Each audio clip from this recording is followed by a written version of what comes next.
I, Madman was released in 1989 and directed by Tibor Tokac, the same director behind the cult horror The Gate.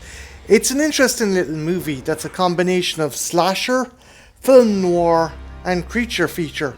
The story centers around Virginia, played by Jenny Wright from Near Dark, who is an LA bookstore owner and obsessed with the pulp writings of Malcolm Brand. One book in particular seems to have her attention.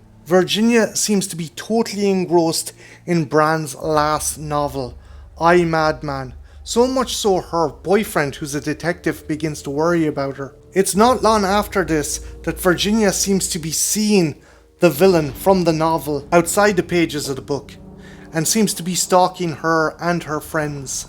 It soon becomes apparent that the author Brand was involved in some supernatural shenanigans, and it's up to Virginia to solve the mystery and stop the escaped killer from the novel.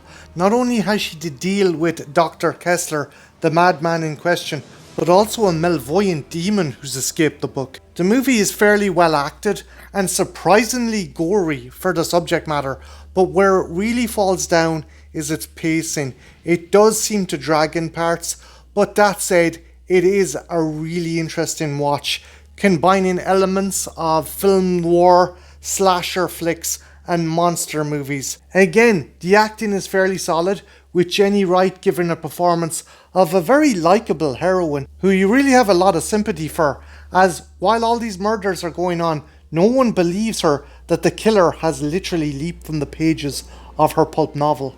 Also, if you're living outside the United States and looking for this movie, it actually goes under the alternate title hardcover, which was actually the working title of the movie and which I actually prefer. So yeah, if you're looking for a hybrid horror that combines the genres of slashers and creature features, look no further than I, Madman.